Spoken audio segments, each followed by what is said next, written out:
கொலேசியர் 1:3-4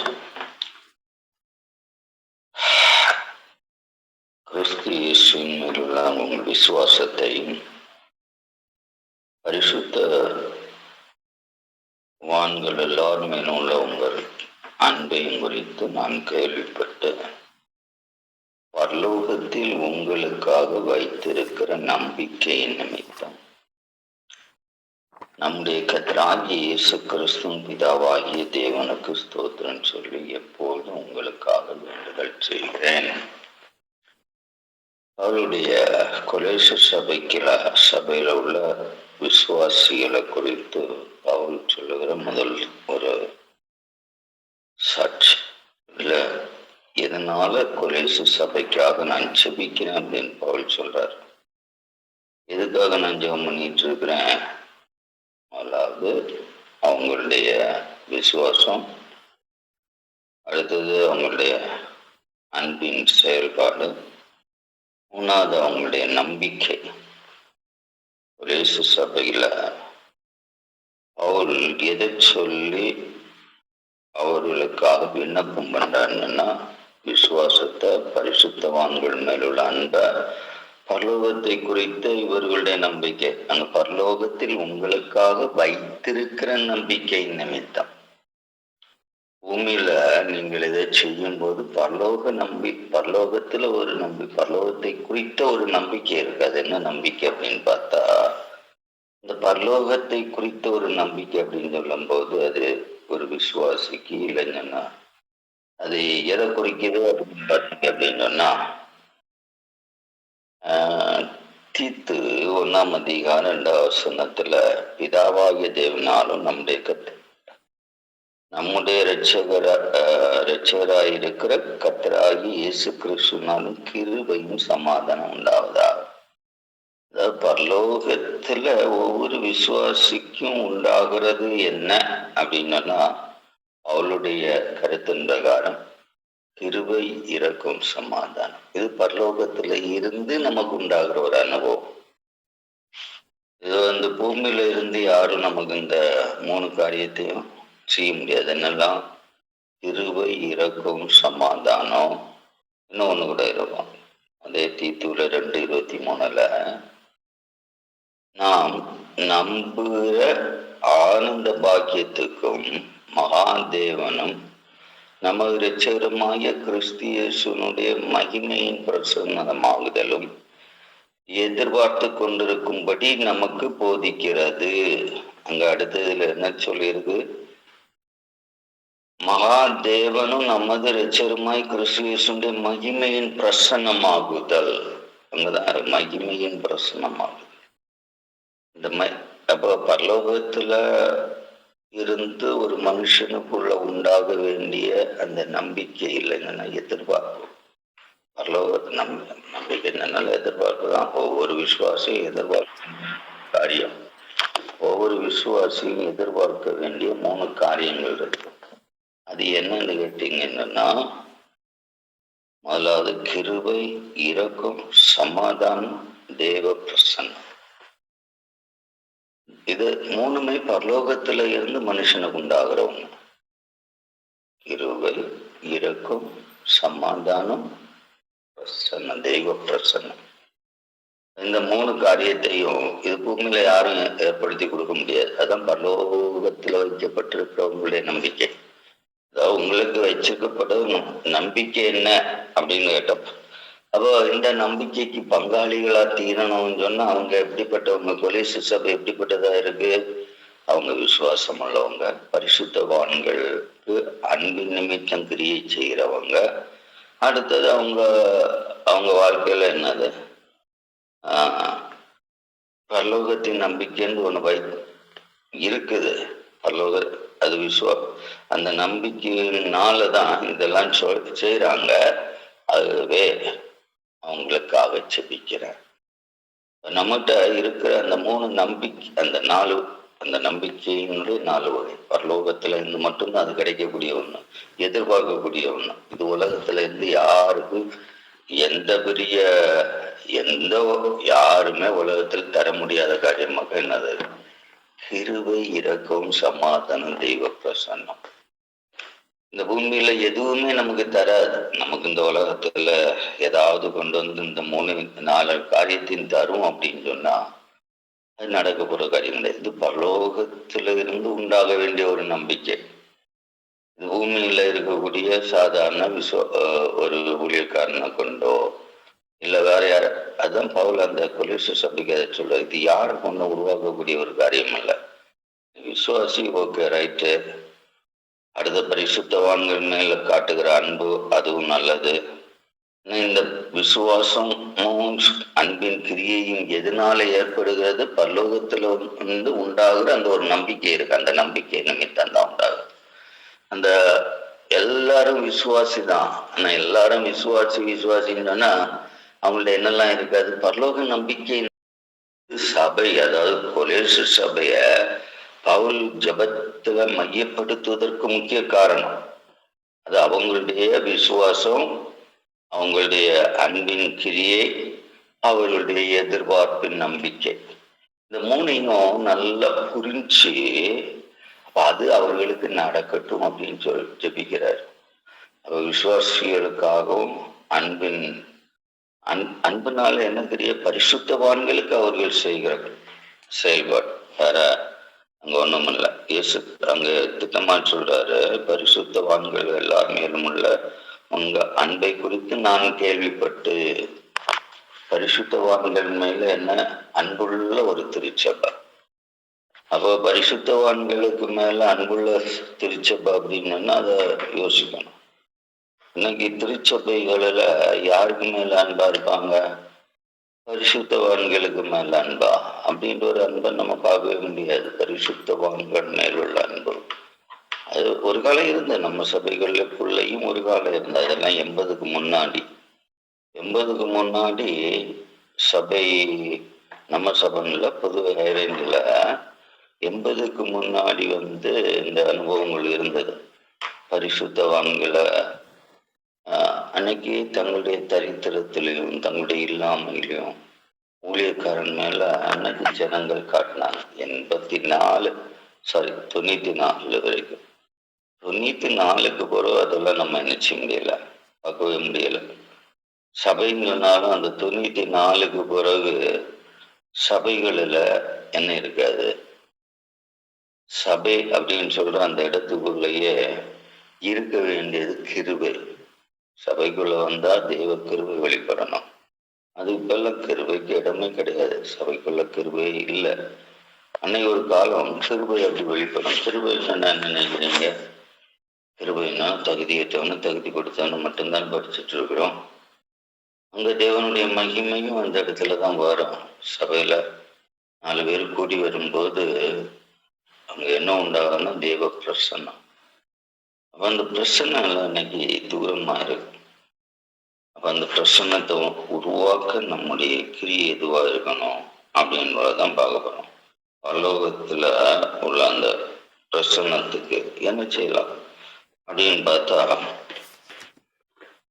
எபேசியர் 1:15 என்ன சொல்றாரு? ஆனபடியினாலே கர்த்தராகிய இயேசுவின் மேலுள்ள உங்கள் விசுவாசத்தையும் பரிசுத்தவான்கள் எல்லார் மேலுள்ள உங்கள் அன்பை குறித்து நான் அங்கேயே பேசினேன். அதே தான் சொல்றாரு. அந்த என்ன செய்யணும் அப்படின்னு சொன்னா, பார்க்கட்டும், தெசலோனிக்கேல 1:3 நீங்கள் தெரிந்து கொள்ளப்பட்டவர்கள் என்று நீங்கள் அறிந்து. முதல்ல அவர் தெரிந்து கொள்ளப்படுகிற தன்னுடைய தெரிந்து கொள்ளதை குறித்த அறிவு வேணும். இப்ப நான் சொன்னேனே 4 காரியம் நமக்குள்ள உருவாகணும். அதாவது விசுவாசிங்க ஒரு எதிர்பார்ப்பு. கொலேசு சபைக்கு மட்டுமல்ல, நமக்கு ஒரு தேவையான ஒரு காரியம். கிருபை, இரக்கம், சமாதானம், தேவ பிரசன்னமாகுதல். இந்த 4 எல்லா விசுவாசியுடைய எதிர்பார்ப்பு. கொலேசு சபைக்கு மட்டுமா இல்லை, பேசிலே அது இருக்கு. எல்லா சபையிலையும் ஒரு சபையினுடைய எதிர்பார்ப்பு தான். கிருபை, இரக்கம், சமாதானம், பிரசன்னமாகுதல். ஜபிக்கிற நேரம் பிரசன்னம் கிடைக்கணும். ஆராதிக்கிற நேரம் பிரசன்னம் கிடைக்கணும். அப்போதான் அந்த சமாதானமா இருக்கின்ற. நமக்கு சமாதானமே இருக்காது.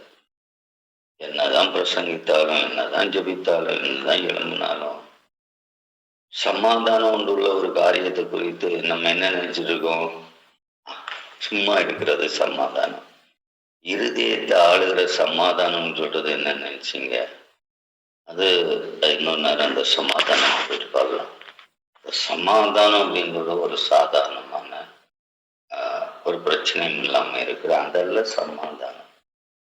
அந்த சமாதானத்தை தான் எல்லாரும் இந்த பிரச்சனை ஒன்றும் இல்லை, நமக்கு அப்படி அப்படி நிம்மதியா அப்படி உட்கார்ந்துக்கலாம், அதுதான் சமாதானம். இந்த நிம்மதியா இருக்கிறதல்ல சமாதானம். இந்த தெய்வ சமாதானம் உங்களுக்கு இருதயத்தை ஆழ கடவுதுன்னு நான் சொல்லியிருக்கேன். ஒரு சமாதானம் உங்களுக்கு இருதயத்தை ஆழ கடவுதுன்னா அப்ப ஆளுகையின் தன்மை அந்த சமாதானத்துக்குள்ள இருக்கு. அப்படின்னா சமாதானம் என்னெல்லாம் உங்களுக்கு உருவாக்குது? ஒரு பாதுகாப்பை உருவாக்குது. சமாதானம் என்ன உங்களுக்குள்ள உருவாகுது? உங்கள் தேவைகளை சந்திக்குது. சமாதானம் உங்களுக்குள்ள என்ன உருவாக்குது? ஒரு அதாவது பாதுகாப்பு, தேவை சந்திப்பு. அடுத்தது சமாதானம் நமக்குள்ள எந்த உருவாகும்னு வச்சுங்க. சமாதானம் அது ஆளை கட்டுவது அப்படின்னா அடுத்து அந்த சமாதானம் நமக்கு உருவாக்குறது பிரசன்னம். இப்ப தனிமையில இருந்தோம்னா எப்பவுமே நமக்கு என்ன உண்டாகும்? ஒரு வறுமை, ஒரு பயம், ஒரு கலக்கம் இருக்கும். அப்போ ஒரு ஆளுகளோட கூட இருக்கிறவங்க இங்க அங்க ஒரு தைரியம்.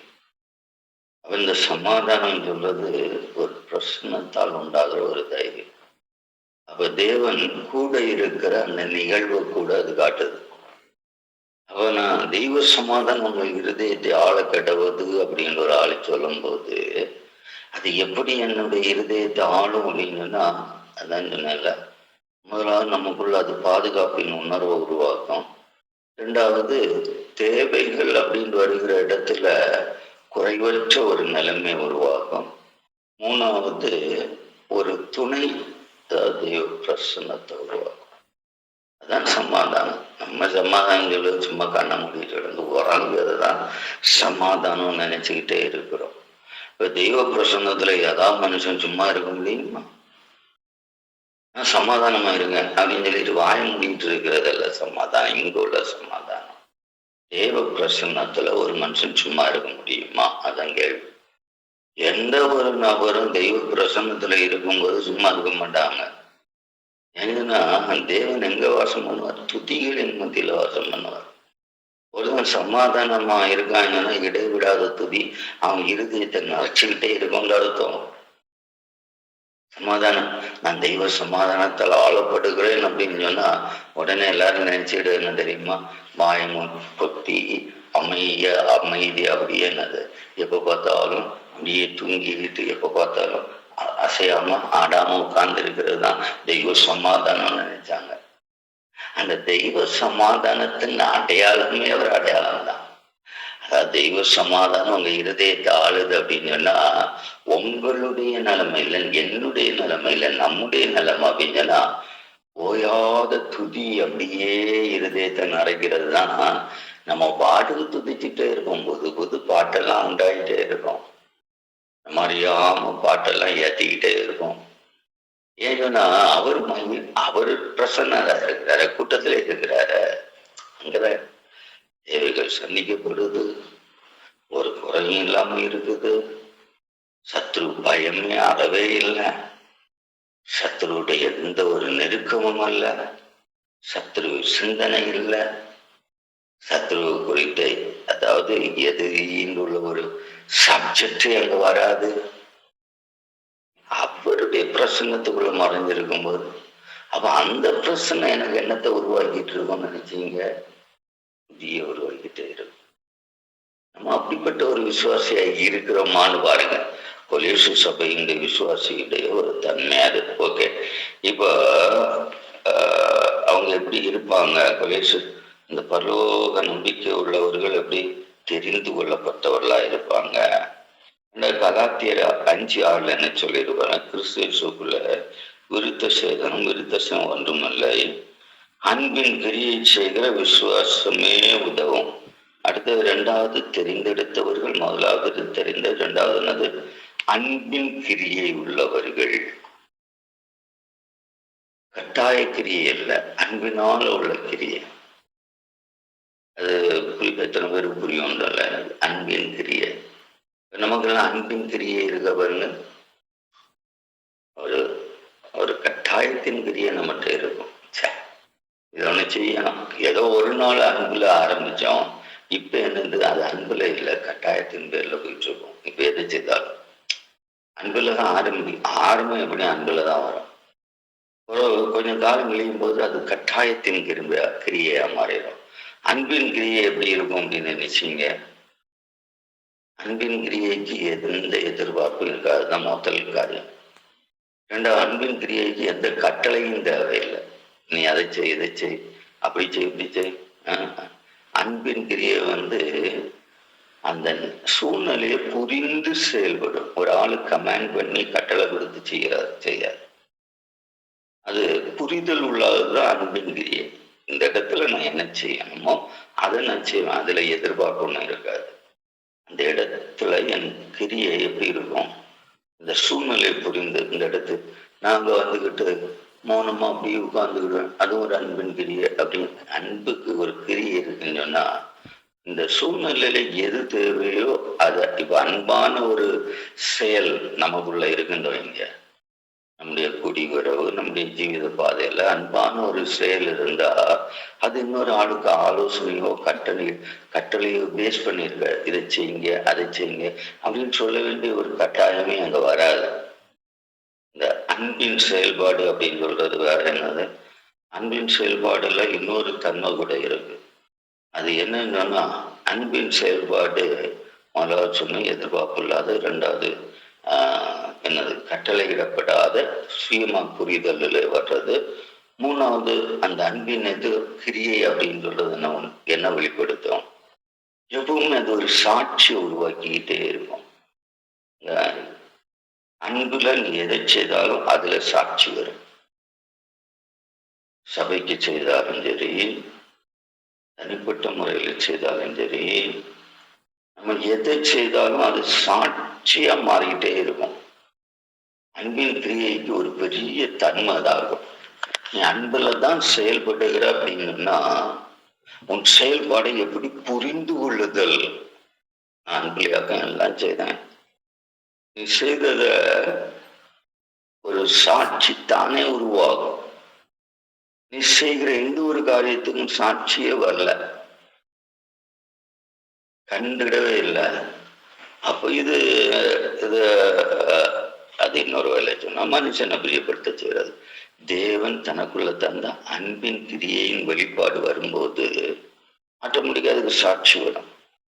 நீ சபைக்கு செய்தாலும் சரி, ஊழியக்காரனுக்கு செய்தாலும் சரி, நீ காணிக்க கொடுத்தாலும் சரி, நீ என்னென்ன செய்யறியோ அவைகள் சாட்சியா மாறும் பூமி. அதான் out of your love you do things for God. நீ தேவனுக்காக செய்கிற கிரியை அப்படின்னு சொல்றதை குறித்து நல்லா புரிஞ்சுக்கிடுங்க. இந்த அனுபவங்கள் எல்லாம் இல்லாம நம்ம எதையோ செய்துக்கிட்டு இருக்கிறோம். ஒரு காரியம் கூட சொல்லி நிறுத்தலாம் நினைக்கிறேன். பிலோமன் 5வது வசனம், உங்கள் ஜபங்களில உம்மை நினைத்து என் ஜனங்களில் ஜபங்களில் உம்மை நினைத்து எப்போதும் என் தேவனுக்கு ஸ்தோத்திரம் செய்து.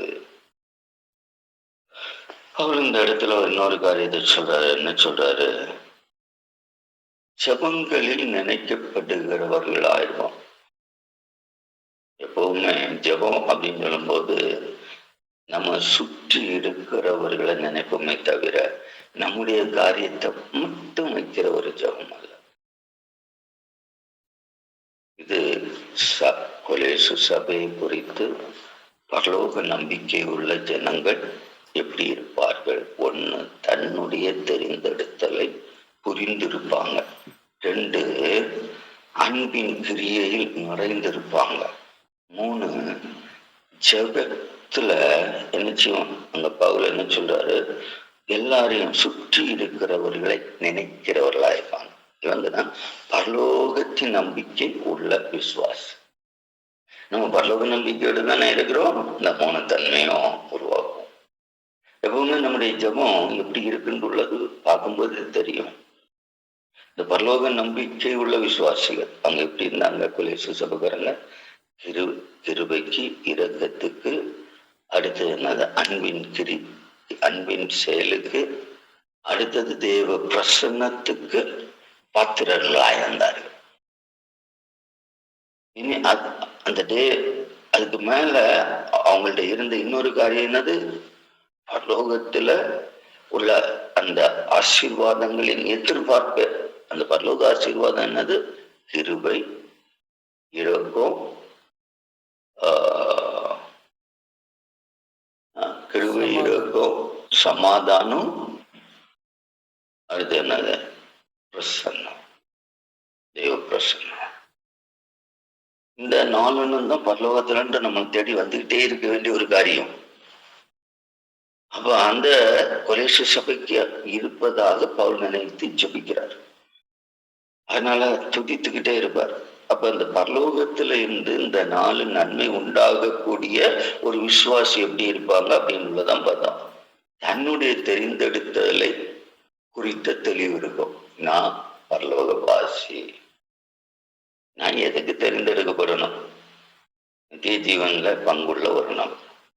நித்திய ஜீவன்ல பங்குள்ள ஒரு நபர் தன்னுடைய தெரிந்தெடுத்தலை குறித்த தெளிவு இருக்கணும். 2வது என்ன செய்வாங்க? அவங்க அன்பின் கிரியையில நிறைந்திருப்பாங்க. 3வது என்ன செய்வாங்க?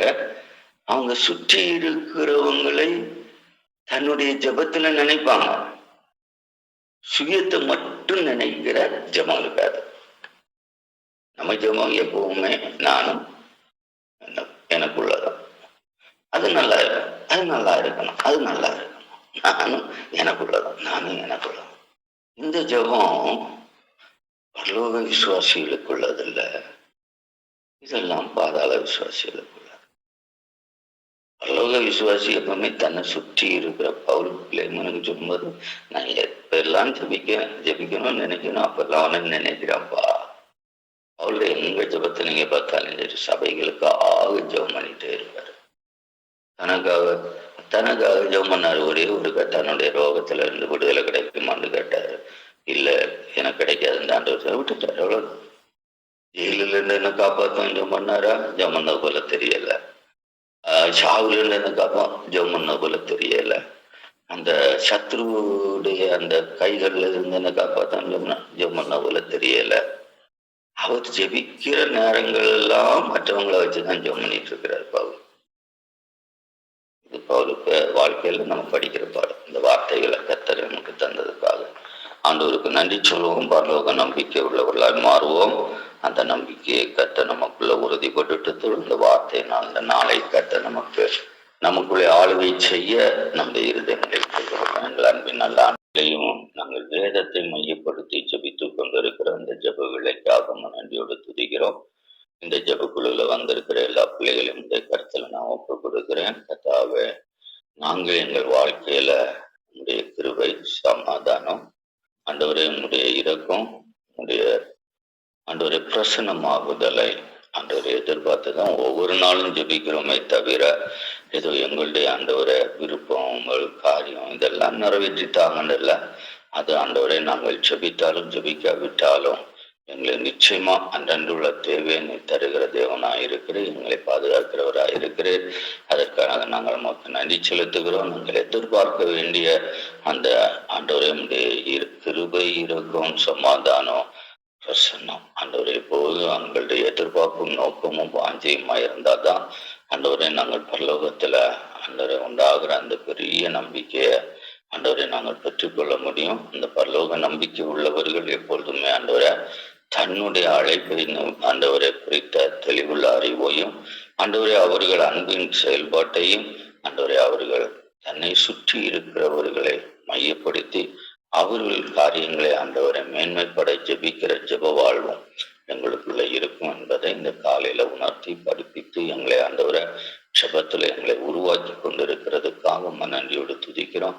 பவுலை போல நாங்களும் ஜெபிக்கிற அந்த நல்ல ஜெப ஆவி எங்களில ஊற்றோம். ஆண்டவரை எப்பவுமே சுய நிறைந்த ஜெபம் அல்ல ஆண்டவரை அந்த சுய நிறைந்த ஜெபம் பாவமாய் மாறந்துள்ளத தொடர்ந்து நாங்கள் கேட்டுக்கொண்டே இருக்கிறோம். ஆண்டவரை தேவ சித்தம் அறிந்த ஜப ஆண்டவரை, உங்களுடைய சித்தம் அறிந்து ஜபிக்கிற ஒரு ஜபாவிய அடியனிலும் அடியர்லையும் தாருங்க ஆண்டவரை. நாங்க எதுக்கோ ஜபிக்கிறோம் ஆண்டவரை, ஜபிக்காதபடி ஆண்டவரை எதுக்கோ எங்களுடைய வார்த்தைகளினால நாங்கள் ஜபித்து விட்டோம் என்று நினைக்கிற எண்ணம் அல்ல.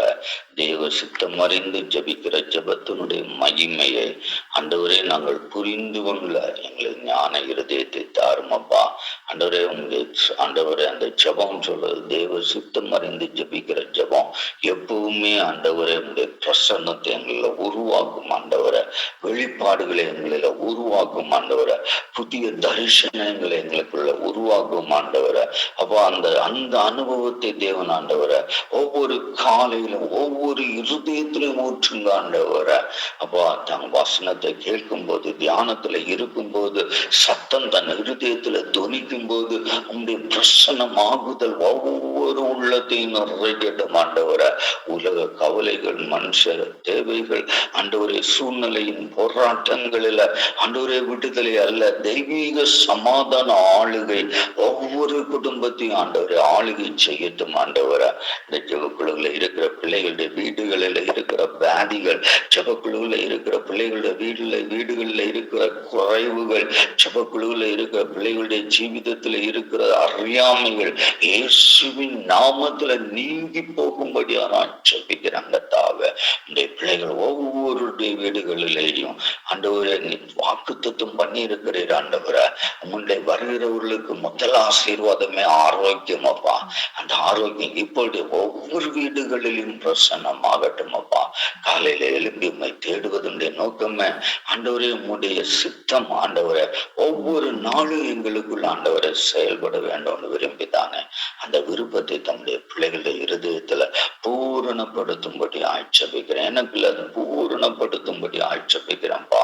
அப்பா அவங்க சித்தம் செய்யட்டும் ஆண்டவர். ஒவ்வொரு நாளும் உடைய சித்தம் செய்யணுமே தவிர எங்க இஷ்டத்துக்கு நடந்துகிட்டு நாங்கள் ஆண்டவரை உண்மை தேடணும் என்று சொல்வதற்கல்ல ஆண்டவரை. உங்களுடைய சித்தம் செய்து ஆண்டவரை உங்களுடைய சத்தம் ஒவ்வொரு நாளும் எங்கள் காதுகள்ல அலங்காரம் பண்ணட்டும் சாமி. இப்பொழுது நம்முடைய பிள்ளைகளை என்னுடைய கருத்துல ஒப்பு கொடுக்கிறேன். ஒவ்வொரு என்னுடைய ஆசீர்வதியும் எல்லாவற்றையும் எல்லா சபை மக்கள் விசுவாசிகள் என்று சொல்லுகிற ஆண்டவரை கூட்டத்தார் ஆண்டவரை ரட்சிக்கப்படாமல் என் கூட்டத்துல இருக்கிற ஜனங்களை என் தேவன் அறிந்திருக்கிறேன் ஆண்டவரை. ஒருத்தன் ரட்சிக்கப்படாதது வரைக்கும் அவன் வேதத்துக்கும் தெய்வத்துக்கும் இடம் கொடுக்க மாட்டான். அப்படியானவர்கள் எங்கள் கூட்டத்துல உண்டு சாமி. அப்படியானப்பட்ட ஜனங்களுடைய மனம் திரும்புதலை தேவன் ஆண்டவரை எந்த ஒருத்தனுடைய மனம் திரும்பலும் கட்டாவ எங்களுடைய ஆண்டவரை திறமையில உருவாவதில்லை ஆண்டவரை. உங்களுடைய ஆவியானவர் உருவாக்குறதப்பா. இந்த ஆவியானவர் சபைக்குள்ள அசைவாட நான் சபைக்கு அந்த தாவ ஆண்டவரே, இன்னும் திருச்சபையில இருக்கிற வாலிபங்கள், சின்ன பிள்ளைகள், முதியவர்கள், ஆண்டவரை எல்லா நிலைமையில இருக்கிற மக்கள், வறுமையில இருக்கிறவர்கள், விதவைகள், கைவிடப்பட்ட நிலைமை, ஆண்டவரை எல்லாவற்றையும் அறிகிறேன் ஆண்டவரை. அப்பா எல்லாம் தனிமையில இருந்து மறுமூச்சு விடுகிற மக்கள் எல்லாரையும் நினைத்து உடைய பாதம் அறிகிறேன். இன்னும் கத்தாவே ஊழியர்கள் ஆண்டவரை, அநேக ஊழியர்கள் ஆண்டவர், பாரதத்துல வேலை செய்கிற எல்லா ஊழியர்கள், மிஷனரிகள், உண்மை அறிந்து ஊழியம் செய்கிறவர்கள் ஆண்டவரே, அழைப்புக்காக ஊழியம் செய்கிறவர்கள் அல்ல ஆண்டவரே, உடைய அழைப்புக்காக ஜீவம் ஊழியம் செய்கிறவர்களை எல்லாருடைய கரத்துல தந்து நான் ஜெபிக்கிறேன் ஆண்டவரே. ஒவ்வொருவரையும் ஆண்டவரை உடைய கிருபையால் மறைத்து நிறைத்தெடுக்கும்படி ஆட்சேபிக்கிறேன் ஆண்டவரை. அப்பா விசேஷமாய் பாரத தேசத்துக்கு ஆட்சேபிக்கிறேன். இந்த விக்கிரகங்களை தகர்த்து தாரும் தகப்பன. இந்த விக்கிரகம் உங்கள் வெட்கப்படும் என்று சொன்னேன். அது நிமிடங்களில் அழியும் என்று சொன்னேன். அழிவின் ஆலோசனைகள் வந்து கொண்டே இருக்கிறதப்பா. ஆனா போதாது ஆண்டவரை, அது பூரணப்பட்டுட்டும் ஆண்டவரை. அது அழிக்கப்பட்டு அது அடைக்கப்பட்டும் ஒரு நாளை கண்டு உண்மை நன்றி சொல்ல எங்களுக்கு கிருபை தாரும். இயேசு மூலம் ஜெபிக்கிறோம் நல்ல